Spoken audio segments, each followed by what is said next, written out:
Welcome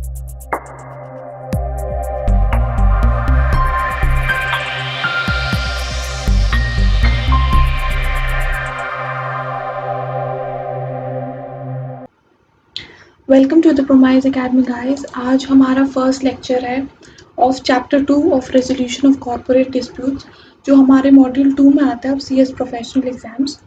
तो ये आपके सामने जो नोट्स है वो मैंने प्रिपेयर किए हैं, विच इज़ एग्जैक्ट तो नहीं कहेंगे, लेकिन हाँ 95% to 90% copy of the study material. Study material is very important to be followed in our exams, because exams में क्या होता है कि अगर आप अपनी तरह से उसे प्रेजेंट करोगे तो चांसेस है कि एग्जामिनर आपके मार्क्स काट दे. तो इसलिए बहुत ज़रूरी है कि हम अपने स्टडी मैट को रिलीजियसली फॉलो करें. तो let's start with the subject. और आज हमारा पहला टॉपिक है fraud under companies act and Indian penal code. ये चैप्टर नंबर 2 है जो आपके सामने है उसके नोट्स. अगर आपको नोट्स चाहिए होंगे तो प्लीज़ मेल कर देना, मैं अपना ईमेल आईडी डाल दूँगी और मैं आपको ज़रूर रिवर्ट कर दूँगी और विथ द नोट्स. तो लेट्स स्टार्ट. देखो, चैप्टर 2 ऑफ पहले हमारा मेन टॉपिक क्या है कि फ्रॉड आखिर होता क्या है. Fraud under Indian companies act और इंडियन पिनल कोड 1860, उसमें फ्रॉड का डेफिनेशन क्या है.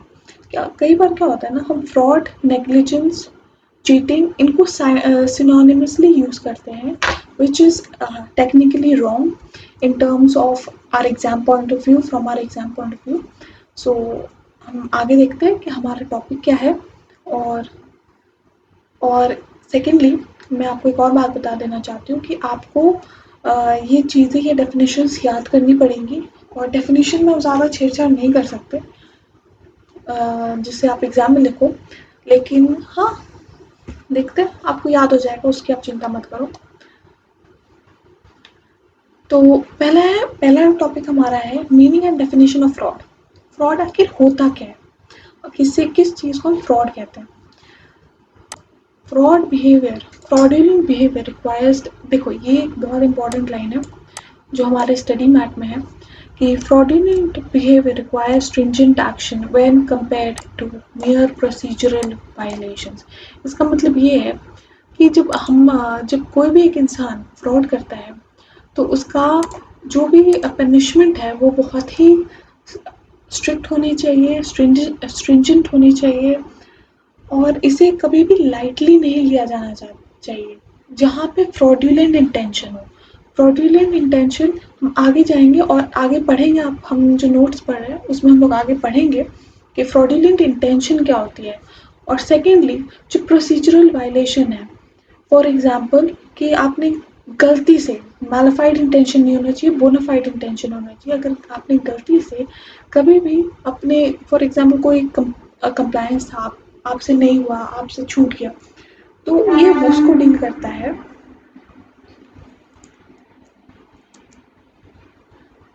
ठीक है कि आप कभी भी वैसे वायलेशंस मत करो. प्रोसीजरल ठीक है, हम आपको पनिशमेंट करेंगे पर उतना स्ट्रिक्टली कभी नहीं करेंगे बस. लेकिन जहाँ पे फ्रॉडुलेंट इंटेंशन आ गई, फ्रॉडुलेंट इंटेंशन ये वर्ड बहुत इंपॉर्टेंट है. फ्रॉडुलेंट इंटेंशन जहाँ आ गई तो you will be punished severely. और सेक्शन 447 आता है. सिंस हमारे नाम में ही आता है कंपनी सेक्रेटरी, तो हमारे लिए सबसे ज़्यादा इम्पोर्टेंट है कंपनी. तो हमारे जो कंपनीज एक्ट में लिखा है सेक्शन 447, वो बहुत ही ज़्यादा स्ट्रिक्ट है. हम आगे पढ़ेंगे उसके बारे में भी. तो start. While the term fraud is commonly used by one and all, देखो फ्रॉड को ना हम लोग एज ए लेमैन कई बार आप सिनोनिमसली यूज़ कर लेते हो. मैं ये पॉइंट रिपीट कर रही हूँ फिर से. सिनोनिमसली यूज़ कर लेते हो विद चीटिंग, फोर्जरी, नेग्लिजेंस, कि आपने फ्रॉड कर दिया या किसी कंपनी ने या किसी पर्सन ने फ्रॉड कर दिया. लेकिन इसका असली मीनिंग क्या है विद, क्योंकि we have to be a professional means you have to be expert मतलब टेक्निकली साउंड. ठीक है. While the term fraud is commonly used by one and all, the meaning of it changes in a legal connotation depending upon the definition. देखो जब हम आगे जो हमारे laws हैं हमारे सिलेबस में, जब हम उसके अकॉर्डिंग पढ़ेंगे ना तो उसकी डेफिनेशन चेंज हो जाएगी, जिसका और इससे सब सारे लॉज का पर्सपेक्टिव अलग है। अगर हम कंपनीज एक्ट की तरफ देखें तो उसका पर्सपेक्टिव अलग है। उसमें चाहता है कि एक कंपनी कैसे रिस्पॉन्सिबल ठहराई जाए, किस सिचुएशंस में उसके ऑफिसर्स को रिस्पॉन्सिबल ठहराया जाए। कॉन्ट्रैक्ट एक्ट में कॉन्ट्रैक्ट के पर्सपेक्टिव से या इंडियन पीनल कोड में क्राइम के पर्सपेक्टिव से सभी लॉज का पर्सपेक्टिव अलग होता है। If contained in the respective piece of law. ठीक? Fraud in general refers to the wrongful or criminal deception practiced which is intended to result in financial or personal gain. देखो ये important है, to one self and financial and personal loss to the other. इसका मतलब यह है कि अगर कोई फ्रॉड होता है आपके साथ तो आपका लॉस होगा और सामने वाले को गेन होगा, लेकिन ये ज़रूरी नहीं है। जब हम आगे पढ़ेंगे, सिंस ये जनरल टर्म है, this is a general term which means if one person suffers loss, then you are bound to gain from it. You may gain, you may not gain. As we'll see in the coming laws, it is not necessary that one person will always gain and the other person will lose. Sometimes क्या होता है कि in order to gain something which is not monetary or in kind, the other person has to lose. और only कि आप सामने वाले को कोई लॉस पहुंचाना चाहते हो, इसीलिए आपने फ्रॉड किया। The three acts which defined fraud is as follows. Fraud as per IPC, that is 1860, Indian Penal Code 1860. Fraud means, इसमें सेक्शन 17 आता है फ्रॉड का। इसका मतलब क्या है? फ्रॉड मतलब क्या? is committed by a party with to a contract with the intention to deceive another. इसमें क्या है कि फ्रॉड हम कब कहा जाएगा कि फ्रॉड किया गया है? फ्रॉड तब कहा जाएगा कि जब आपका intention, here the important word is intention, when there is an intention to deceive another.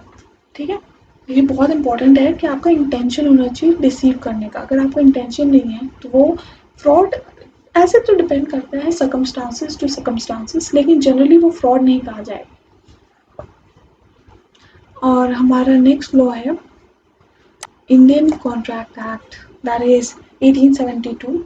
Indian contract act में देखो, इंडियन पीनल कोड है तो उसका पर्सपेक्टिव होगा क्रिमिनल, हमेशा क्रिमिनल एक्टिविटीज पे ध्यान रखना। So it has a perspective of criminal, while the Indian Contract Act has the perspective of contract. मतलब आपके कॉन्ट्रैक्ट में देखो, इसके तो जो आप डेफिनेशन पढ़ोगे ना उसमें भी क्या होगा कि आप एक पर्सपेक्टिव, एक व्यू पॉइंट ही एक from contract point of view से ही देखा जाएगा। ठीक है, और हमारा थर्ड पॉइंट है कंपनीज एक्ट, दैट इज 2013।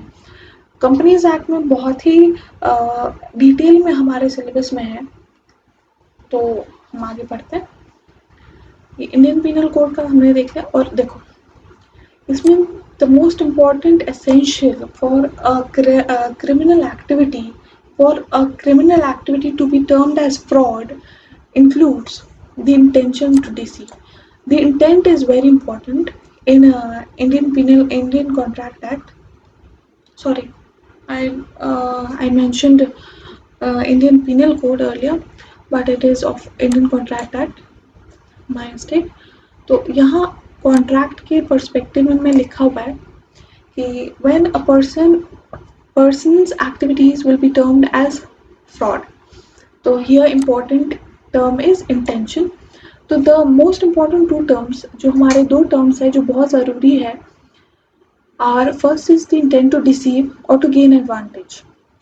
देखो, gain advantage and the intent to deceive. Intent to deceive मतलब आपका कोई एक इंटेंशन होना चाहिए था, आपका कोई एक मोटिव होना चाहिए था, अल्टीरियर मोटिव होना चाहिए था कि आपने उस पर्सन को डिसीव किया है, धोखा दिया।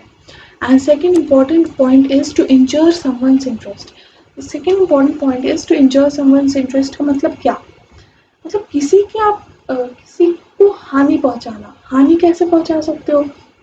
आपकी उसके इमूवेबल प्रॉपर्टी, मूवेबल प्रॉपर्टी या उसके बिजनेस या किसी भी चीज़ को आप इंजर समवन्स इंटरेस्ट। अगर कॉन्ट्रैक्ट में है तो आप उसके जो आपका कॉन्ट्रैक्ट था, जिस चीज़ के लिए आपने कॉन्ट्रैक्ट किया था, अगर वो आपने नहीं किया तो आप उस पर्सन के इंटरेस्ट को हार्म कर रहे हो। ठीक है। The two important terms of two, पहला क्या है? पहला तो इंटेंट होना चाहिए, intent is very important. And second is to injure someone's interest. These are the two important terms जो कि बहुत ज़रूरी है।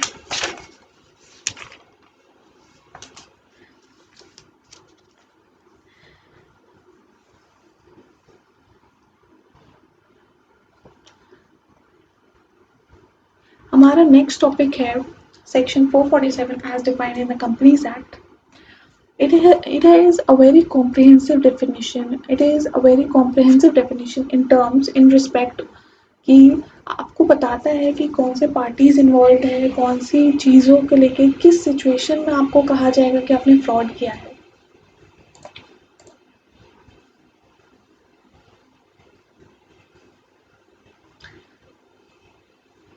तो लेट्स रीड।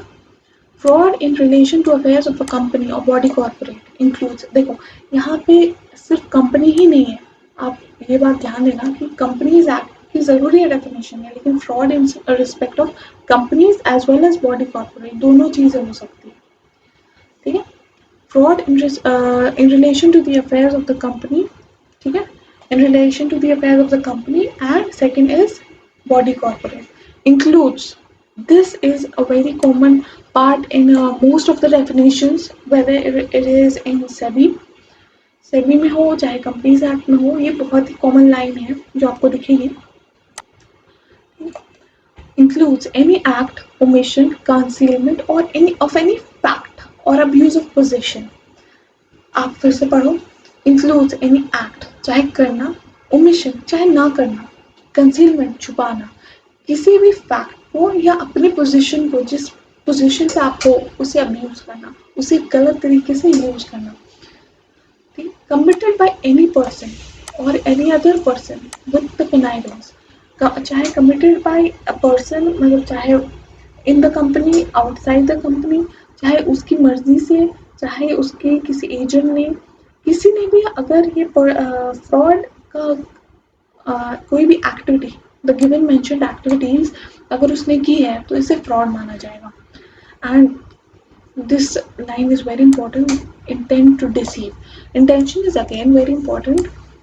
जैसा हमने पढ़ा है कंपनीज एक्ट में, सॉरी कॉन्ट्रैक्ट एक्ट में, कि the intention is very important. जब भी आप देखोगे कि फ्रॉड एक सिचुएशन में एक एक्ट, एक एक्टिविटी, एक ट्रांजैक्शन, एक कॉन्ट्रैक्ट फ्रॉड है कि नहीं, या एक किसी पर्सन की एक्टिविटी फ्रॉड है कि नहीं, उसका intention is very important.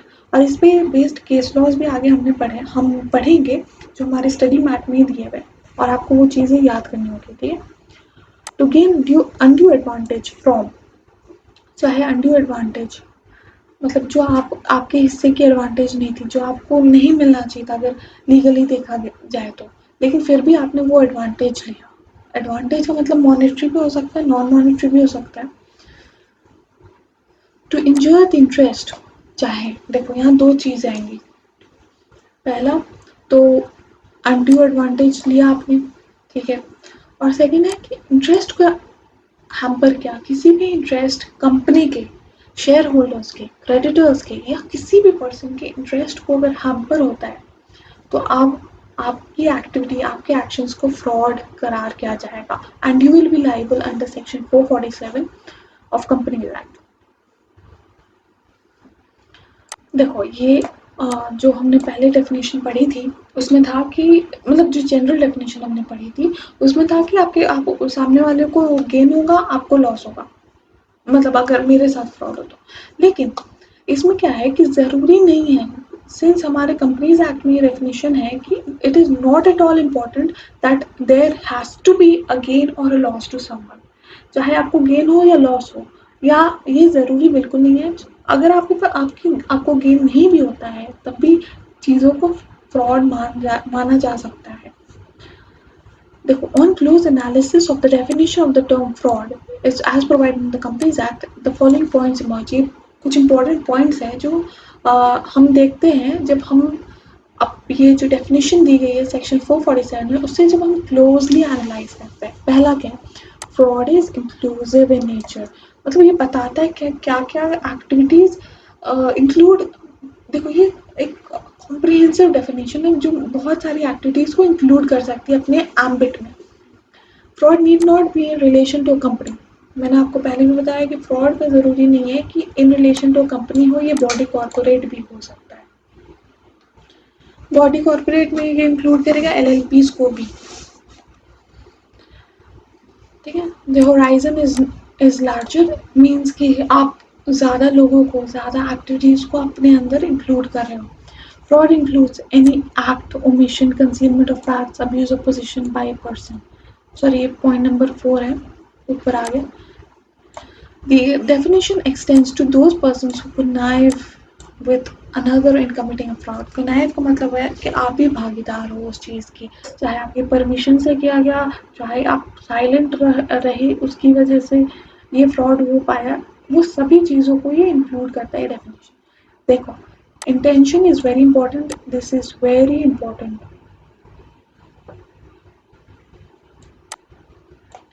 The target of the fraud could be the company, its shareholders, creditors, or any other person. Target कोई भी हो सकता है, चाहे आप हम किसी भी के भी इंटरेस्ट को पहुंचा रहे हो, चाहे वो विद इन द कंपनी हो, आउटसाइड द कंपनी हो, इन इंडिया हो, आउटसाइड इंडिया हो, वो फर्क नहीं पड़ता। आपने किसी के भी इंटरेस्ट को अगर हैम्पर किया है तो आप फ्रॉड के डेफिनेशन में आ जाओगे।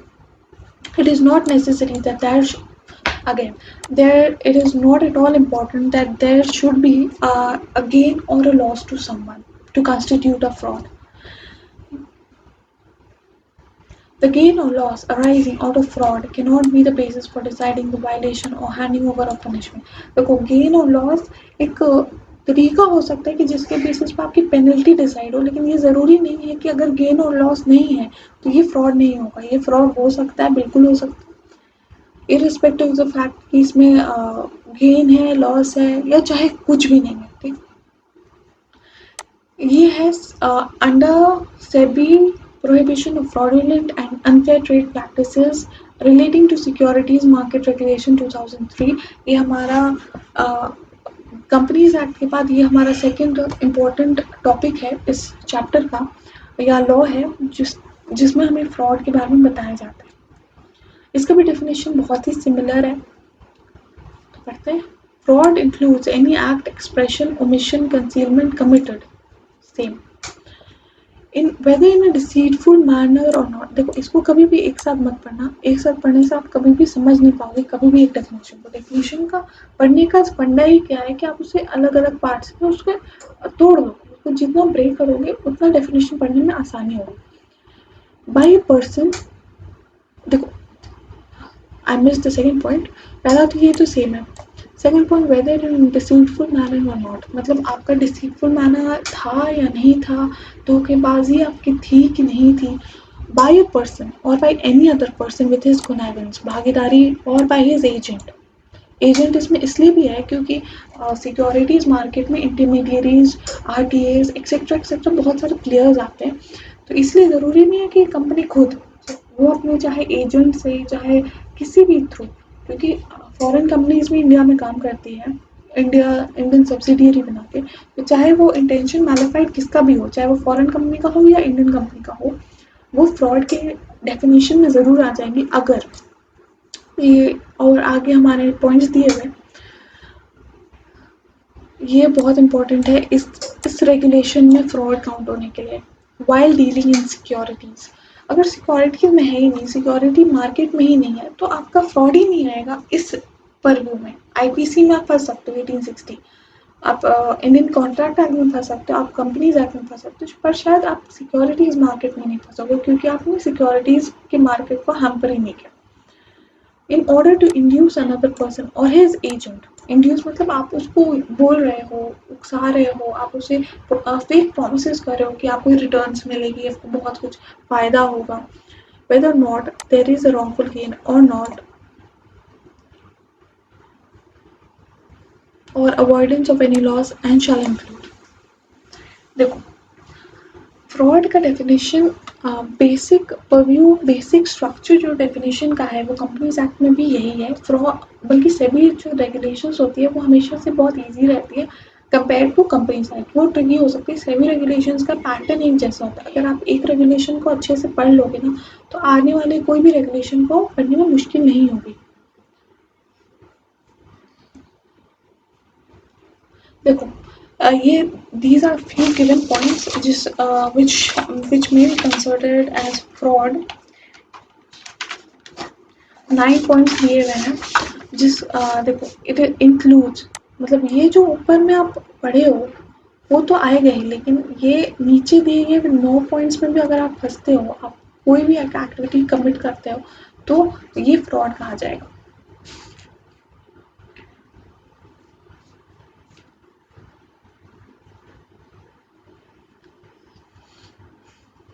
तो हमारा पहला पॉइंट है नोइंग रिप्रेजेंटेशन और द ट्रूथ और concealment of material fact in order that another person may act to his डिस्ट्रीमेंट।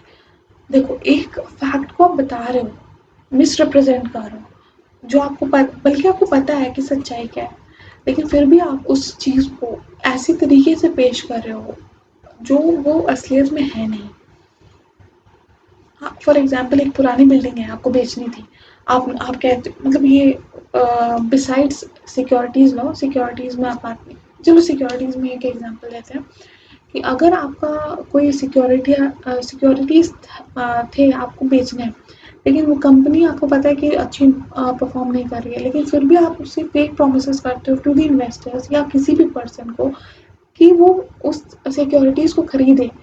It can be in terms of returns या हायर, आप उसे प्रीमियम पे बाय बैक कर लोगे फ्यूचर में, तो वो कोई भी चीज़ें हैं इंक्लूड कर सकती है। May act to his detriment a suggestion. देखो, ये इंक्लूड किसको करता है, ये इंक्लूड करता है इंटरमीडिएट्स को, इन्वेस्टर्स को, ब्रोकर्स को। वो अगर कोई भी ऐसा सजेशन आपको देते हैं या फिर आपको कोई कंसल्टेंट एडवाइज़र, इसमें सीएस भी फंस सकते हैं। अगर आपने कोई भी सजेशन दिया जो आपको पता है कि सच नहीं है, तो भी आप वो सजेस्ट करते हो, तब आप इसमें फंस सकते हो।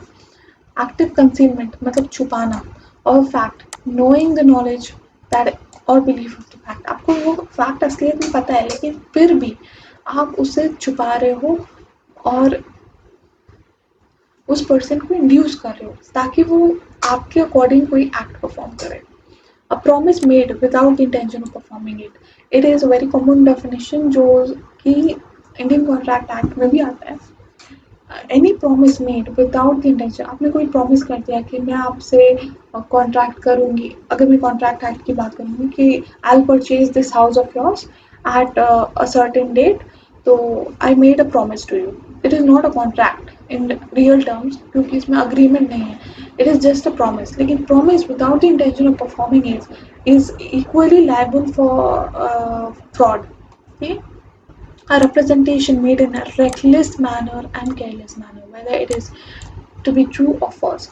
देखो, it is very important to decide कि आप कभी भी जब एक representation करते हो, like in the position of a company secretary of a company, आपको बहुत इम्पोर्टेंट है कि ध्यान दो कि जब भी आप एक रिप्रेजेंटेशन करते हो कंपनी के बिहाफ पे, फॉर एग्जांपल एक पीसीएस या पीसीए अपने क्लाइंट या अपनी कंपनी के बिहाफ पे एनसीएलटीज में जाते हैं, तो अगर आप रिप्रेजेंट कर रहे हो अपनी कंपनी को और आप गलत बातों को कोर्ट में रखो, that too in on an affidavit, तो you will be held liable for fraud any such act. देखो, ये फिर जो कोई स्पेसिफिक लॉ कहता है कि ये एक्ट कहता है कि ये चीज़ फ्रॉड है, तो उसे फ्रॉड कहा जाएगा। Deceptive behaviour person by person depriving another of informed consent of full participation. It means कि आप सामने वाले को फुल्ली इन्फॉर्म नहीं कर रहे हो ऑफ द, मतलब ये बेसिकली है, फॉर एग्जाम्पल आप प्रोस्पेक्टिव जब इशू करते हैं कंपनी, तो आप उसमें अगर मिस स्टेटमेंट करो, उसमें कोई एक इंफॉर्मेशन डाल दो जो कि आपको पता है कि सच नहीं है, तो then you can be held liable for this. A false statement made without reasonable ground for believing it to be true. आपको भी पता ही है कि ये सच नहीं है, फिर भी आपने वो स्टेटमेंट अगर की है तो you can be held liable. Any act of the issuer, देखो ये बहुत ही ज़रूरी है टू अंडरस्टैंड कि जब भी एक कंपनी सिक्योरिटीज इशू करती है, जब भी एक इशू ऑफ सिक्योरिटीज इशू करती है in the stock market to the public, वो कोई भी ऐसी इंफॉर्मेशन प्रोस्पेक्टस में, शेल्फ प्रोस्पेक्टस में, रेड हेरिंग प्रोस्पेक्टस में कोई भी ऐसी इंफॉर्मेशन नहीं दे सकती that can be held liable, मतलब जो कि एक मिस स्टेटमेंट कंस्ट्रूड की जा सके। फॉर एग्जांपल ये स्ट्रिक्टली एक्सप्रेसली बार्ड है कि आप कभी भी गारंटी नहीं कर सकते कि आप इतने रिटर्न्स दोगे on the shares of the company. So अगर लेकिन आप फिर भी वैसी कोई प्रोमिसेस करते हो तो you can be held liable and it will constitute fraudulent activity and the court will take its course. तो कॉन्सेप्ट जो हमारा बेसिक जो हमारा टॉपिक है that is fraud under companies act, ठीक है। तो इसे हम अगले लेक्चर में करते हैं, ठीक है। See you in the next lecture and if you like the video please like share and subscribe. Bye bye.